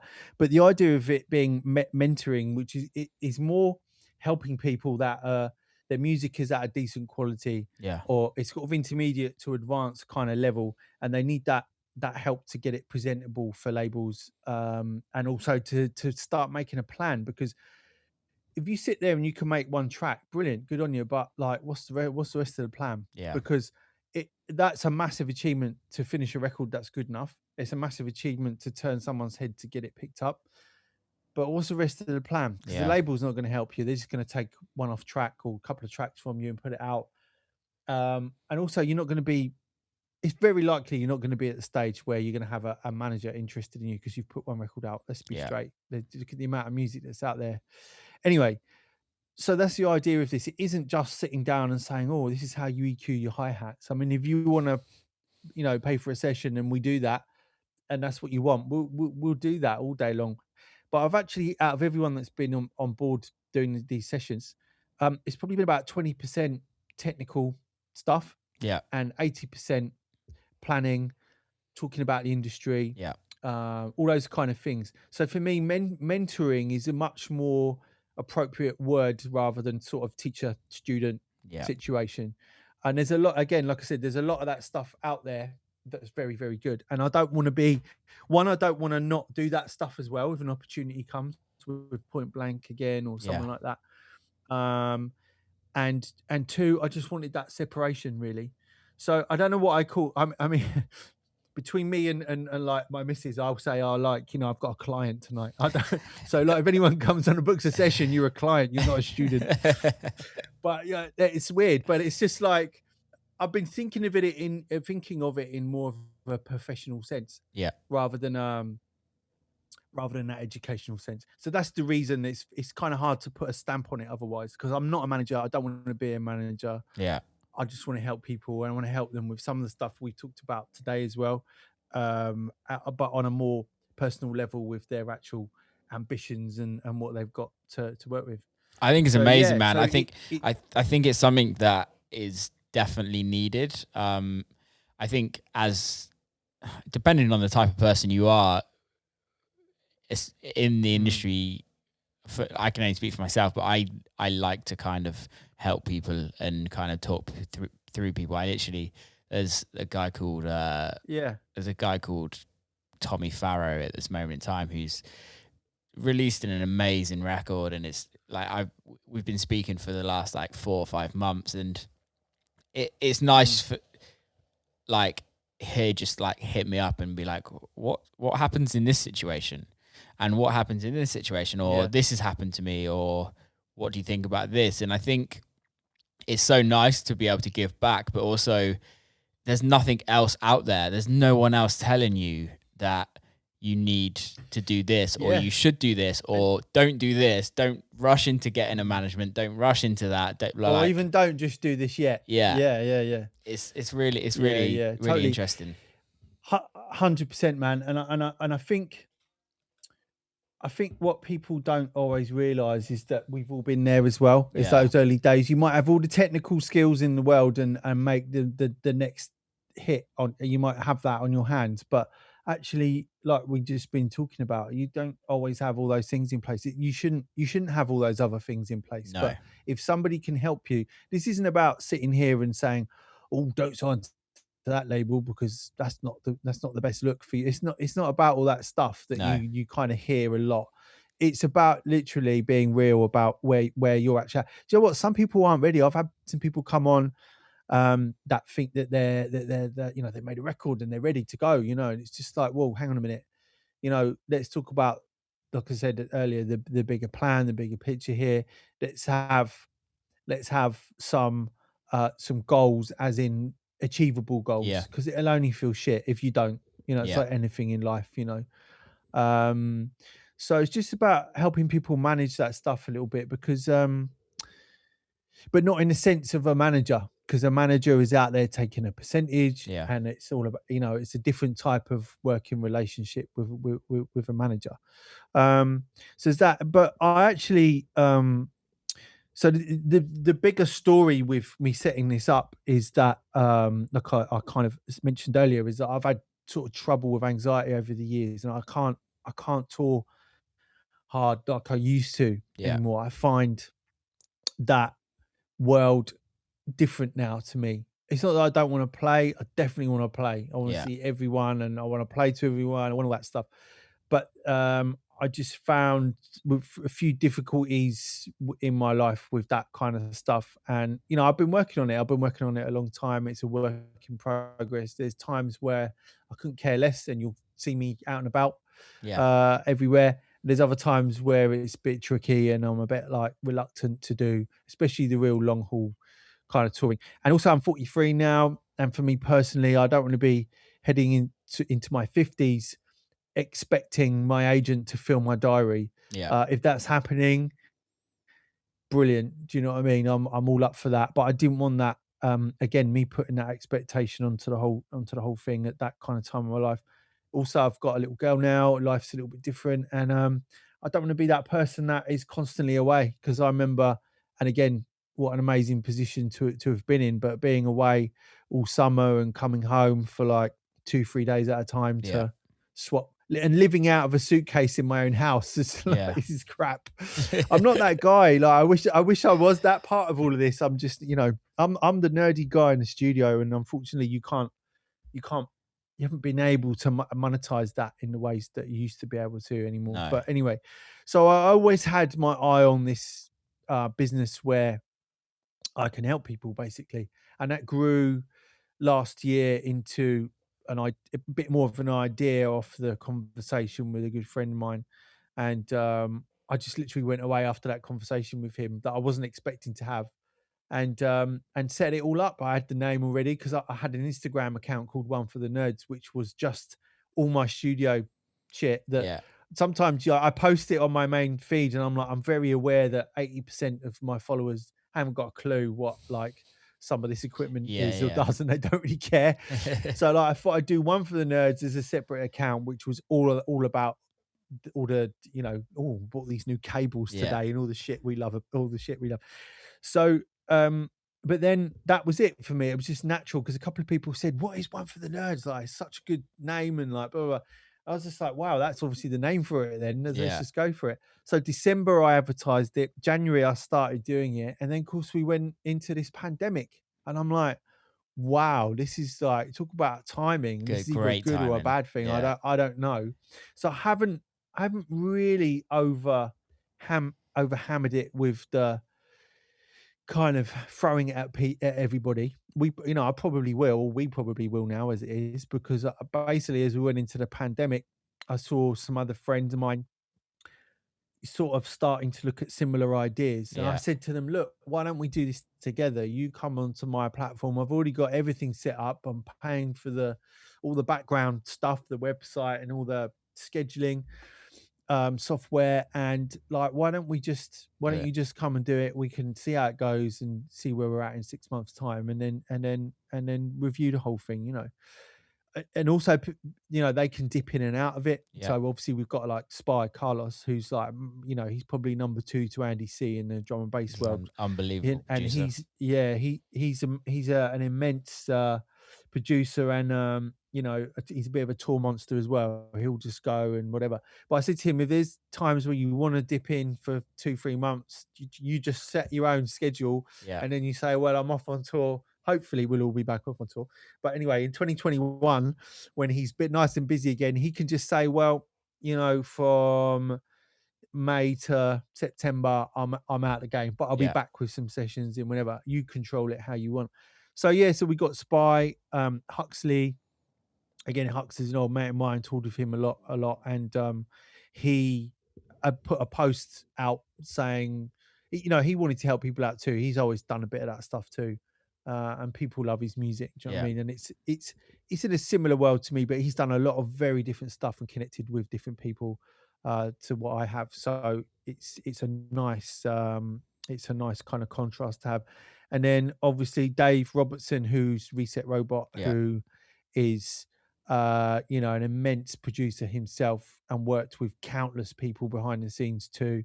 He's brilliant and totally undervalues himself, which is a nightmare, because I'm like, Dave, he's like, oh, no one will want to book sessions with me, and I'm like, oh, come on, mate, give it a rest. If people knew what he does, it would be. Don't tell him. I'm not going to tell him. Don't worry. I would never tell him. But let's just say he's very talented. He's a bit of a creative force, shall we say, and really knows his shit. And then so we were kind of set up, and then we did a live Q&A thing, and it became very aware to me that there's probably some more opportunity here to bring some other people on board as well.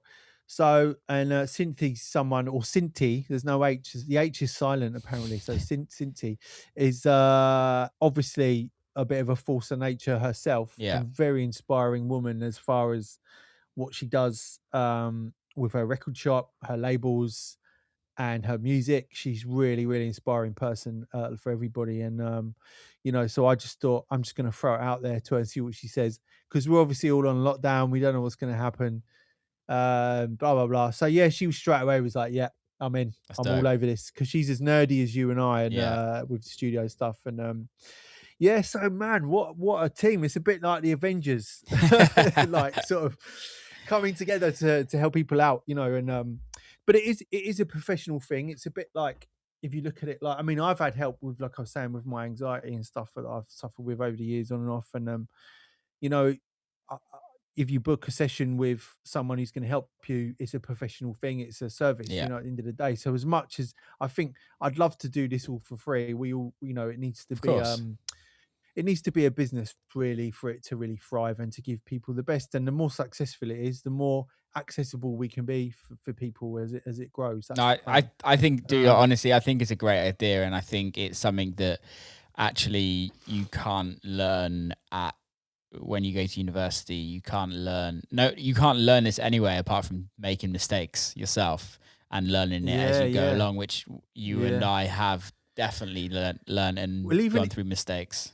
even if that's what it is, passing on some mistakes to people, that is like, and again, that, see, I'm one of these people, I don't always value myself the same, but I know that I have sort of fans and followers that love that, would love that sort of connection if they made music and stuff. And that, but now it's there. It's like when I was 16, I met Liam Howlett from the Prodigy at a Prodigy show, Amazing. and I ended up just hanging out side of the stage all night and chatting music. And like, my God, it was like it all became real to me on that day through meeting one of my heroes, Yeah, and realizing he's just a very normal bloke, yeah, and yeah, he had some great advice, and he wanted to stay in touch, and we stayed in touch for a little while, and it really set the spark.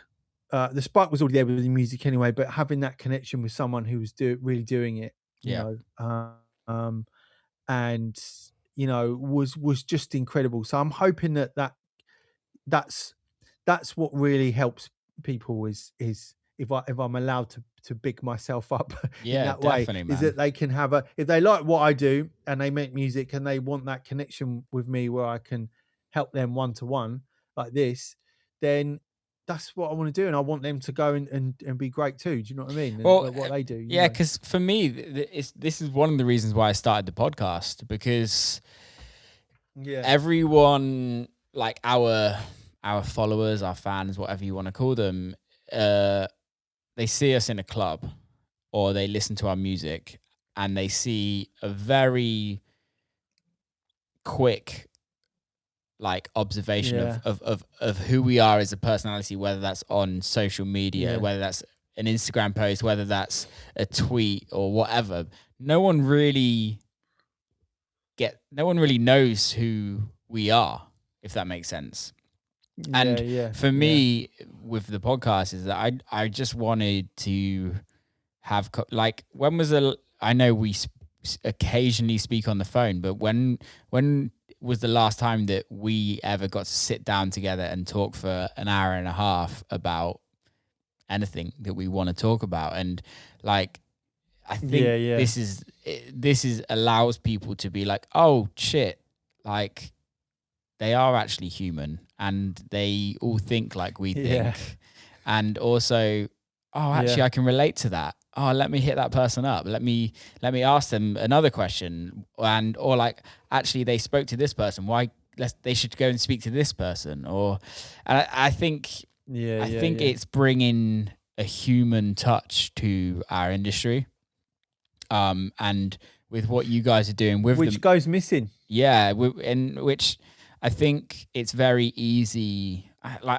We have a very privileged life, if you know what I mean. We're extremely lucky Mm. with what we Mm. do. We're doing something that we love, and we're earning money from it. Which Yeah. it from an outsider's point of view, people can kind of say, well, you can't have a hard time doing what you're doing because you absolutely love it. Like it's easy all the time for you. It's blah blah blah, but it's not. And I think people forget that. Nah. I think people Yeah. forget that, and it's like, God, I'm Mm. sure you've had it. Everyone has it. There's a DJ that they're like, well, you have the best job in the world. You play in front of thousands of people. Why are you moaning? What are you struggling about? And yeah, exactly. But I feel like I can't say that.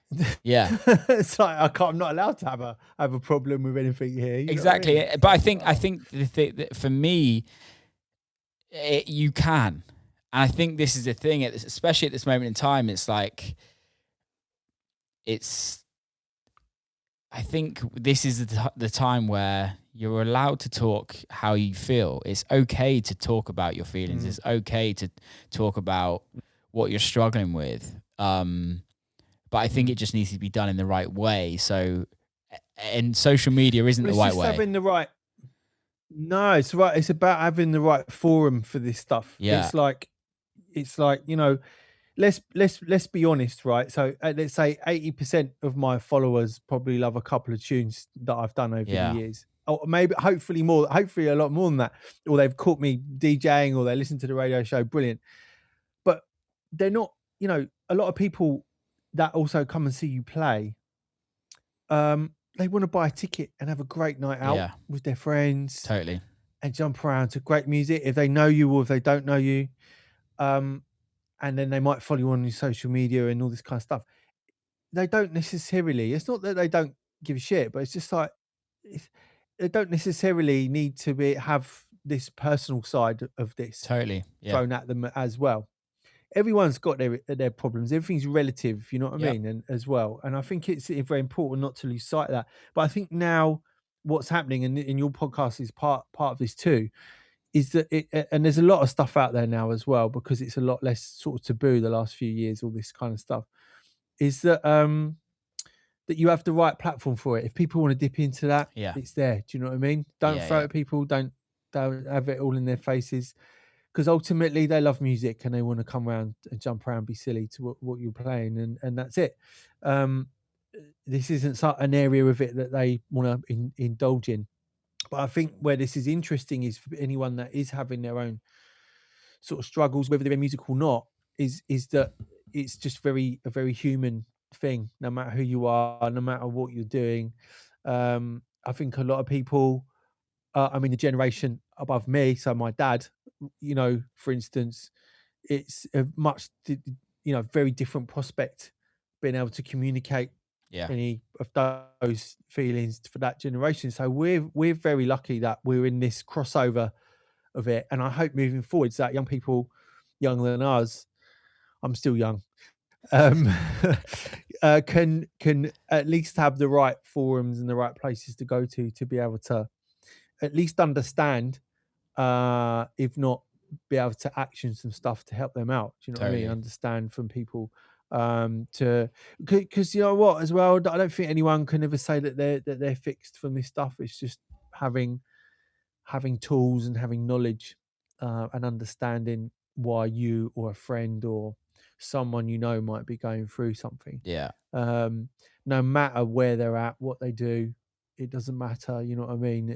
What kind of profile they have, if they're in music or whatever. It's you know, it will just very human as well. And I think even the people that you look at and you're like, oh my God, like, I don't know Richie Hawtin at all. I just know he gets someone to open the promos for him. That's all I know. And but I should imagine that he's super lovely guy.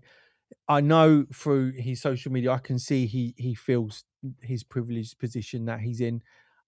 Some of the things he's into away from music are really interesting too. I don't think he's someone that lives for throwing his privilege in people's faces either, like you see with others. But I should imagine that as much as he's in this position and got this profile, that he's just a very normal guy actually, and probably I don't know, speculating, has his ups and downs too. We're all just like people, aren't we? You know what I mean? But I think some people are very good at giving the impression that everything's just like, oh, and it's amazing. Sorry, like, come on, that made me laugh. I think last summer, if I saw another DJ post a fucking private jet photo, I was literally gonna throw my phone Mate, at you'd the never wall. get. I've never been on one because I just hate. I don't really like normal planes, let alone them tiny ones. So I couldn't care less. When I see that, I'm like, oh man, look at that plane. I'm not getting on there. I couldn't care. He stood in front of it, mate. Honestly. Yeah, it's like I don't know. Just made me laugh. Like last summer, it was the private jet year on social media. Yeah, cool, man. But you know what? A lot of those guys.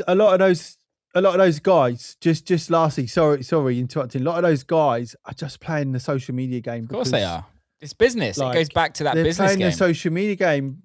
A lot of them. There's a lot of people out there that do that all the time and don't post a picture. And there's a lot of them that have done that for years and have never posted pictures. But there's a culture of doing of making yourself look, a certain way to keep up with the Joneses at the end of the day. And I do it to a certain extent. I don't know. I do it to a certain extent with my social media. I have a presence on social media in certain situations that is there to promote me as an artist. Yeah. I'm not one to promote financial gain stuff. Like I'm not a huge fan of the whole I'm on a private jet and you're not. I really don't like that. But I understand why they're doing that. But I'm the first one to throw up a photo of me playing in front of thousands of people. It's a fucking great look. It's a great look. I love it, if you know what I mean. And I'm the first to admit that. Yeah, completely. Yeah, same. And at the end of the day, it goes. But that comes from the music, though. Yeah, but it also goes back to what you were saying, that it is a business, and you sometimes have to give yourself a perception of. You have to portray a perception of who you are.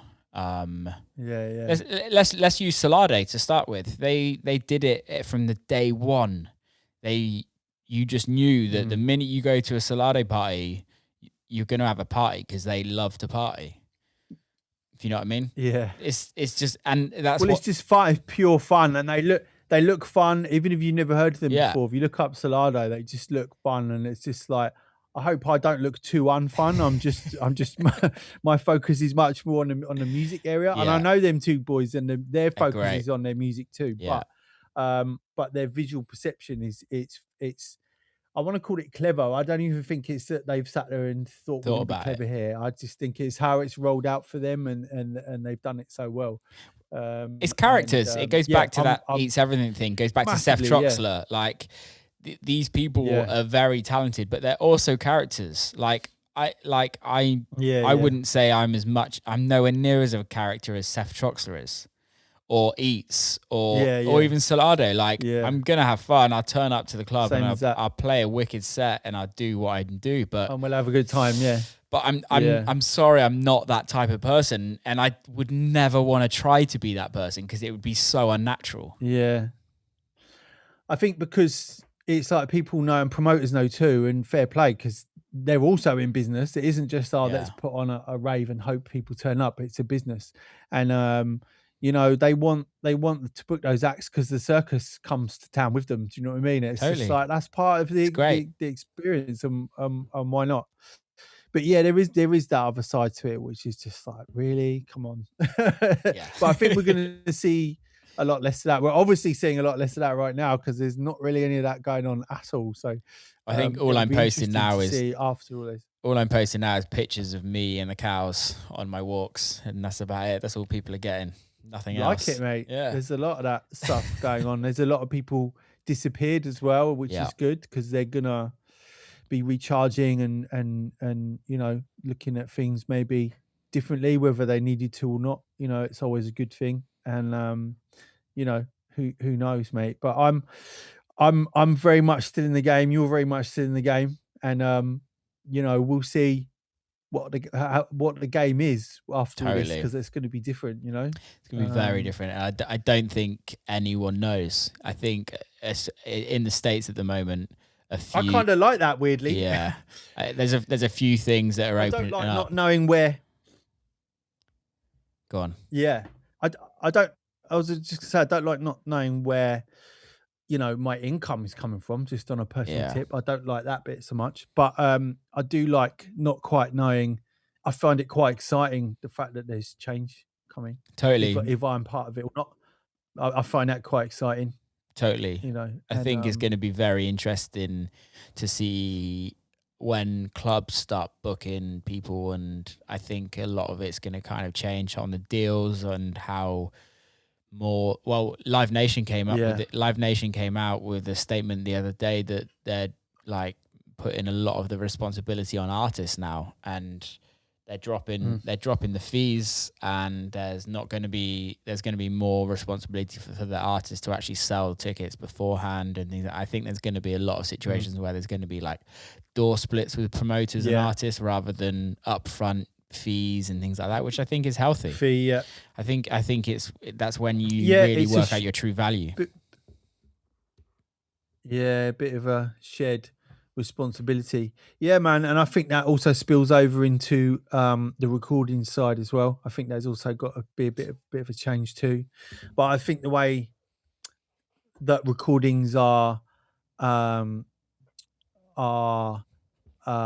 listened to and whatever through Spotify, that whole model has to change first. I think if Spotify can change and look after artists a little bit more, then I think that the labels will change, and I think royalties can be performance based fees can be more fair for remixes and stuff. I think at the moment it's so reliant on playlists, and if you don't, I can put out a record on a massive label and it will do nothing, because if you don't get on a few playlists because there's so many thousand tunes that week, it's understandable that it doesn't happen. But then I can release something on my own label that I'm like, whatever, it's like a B-side of a whatever, or it's not really a main, and then that'll get on a big playlist, and all of a sudden it's just like my God, like there's no consistency to anything at all. And I think that's where at this moment in time where you're seeing a lot of house, techno, whatever electronic artists move into majors, because the majors have the pull at these big platforms. And but I think, well, they do and they don't, man. I've experienced both with majors, like even recently in the last year, and it's just a real unknown. It's a real unknown thing. I think the thing that I can't rely on what we used to. Yeah, I think that with, I don't know if you listen to Joe Rogan as a podcast. I have done, but not. So he's just obviously just signed a deal to Spotify for $100 million, which is like a licensing deal. Yeah. Spotify doing that is kind of ballsy, because now they've shown that they actually have money, and I think now is going to be a very interesting time on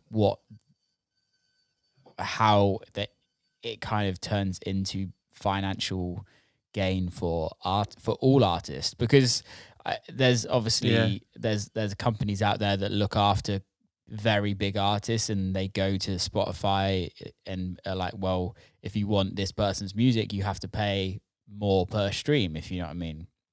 But then where does that leave the smaller guys, if that makes, like us? Like Apple Music is amazing, where they pay pretty much double to what Spotify do. And although there isn't as many people listening on Apple Music, you're still earning money from that. There's somebody making a lot of fucking money, and but it's not us. But which is fine. It's fine. It's something that like, I've in all of my career, I've never thought, oh, this record is going to make me money. This record is my business card to then get me booked. But I think there has to be a way. Like I've been lucky enough to do work on a couple of commercial projects, especially one that did insanely well.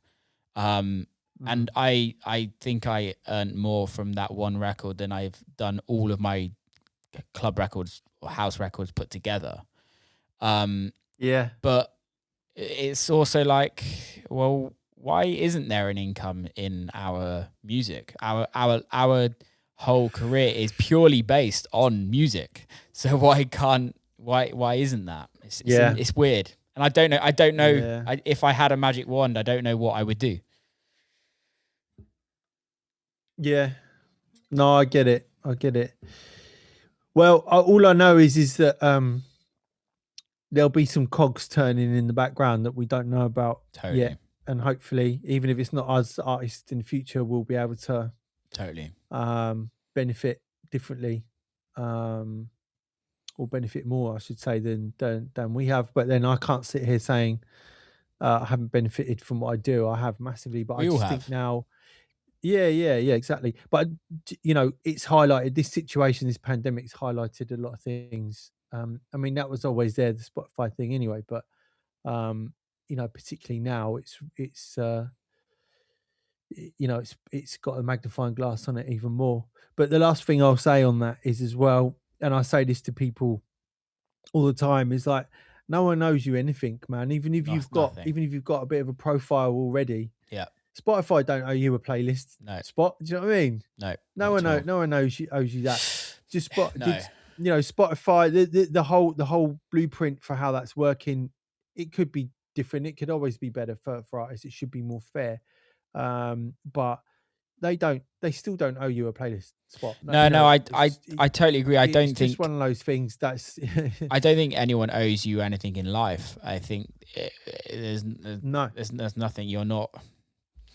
You're not so good that you should get this. And I also don't think necessarily everything should be treated equally. There's reasons why people work harder, and people work harder generally become a lot more successful. However, I think and I'm not just using Spotify for an example, I'm just talking about generally the music that's on streaming services.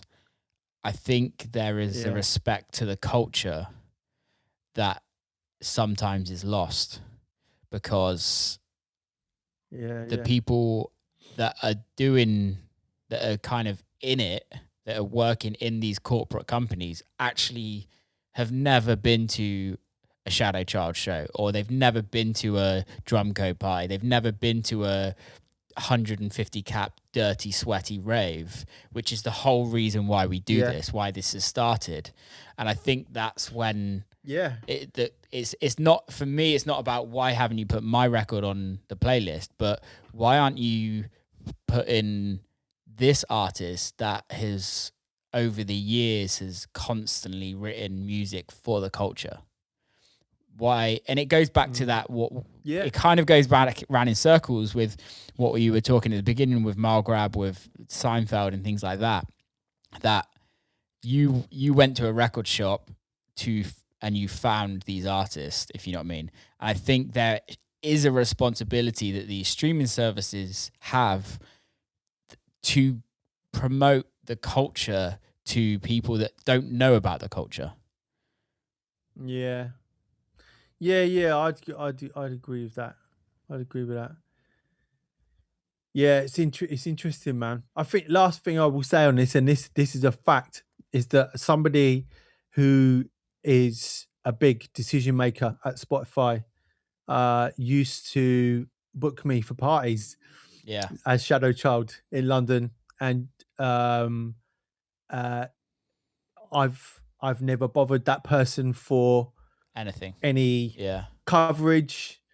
I'd feel extremely uncomfortable doing that. There are times where I know, I've been on quite a few playlists or remixes or stuff from the label in particular, even if it's not a recording of mine, and it's so much more gratifying when it actually happens. It is. I mean, I want to sit here now and say, yeah, pick me. Yeah. But actually, I could have done that. I know that person, I don't know, I could go to them, but it probably would be a little bit, I would feel a little bit distasteful to me. And I don't think that person would feel like that was pretty cool either. So, but I know that person, that they are somebody who has been a promoter and a DJ and does understand. So at Spotify, you do have influential people that very influential with those editorial playlists that are very much and have been very engrossed and contributed to our part of the music industry massively, and do get it. I purely think it's the sheer weight of music. How many tracks? Yeah, totally. How many things? And who and where do I start? Yeah, exactly. I feel sorry for them. 5,000 tracks. Well, I think that's the thing is for me, it's not.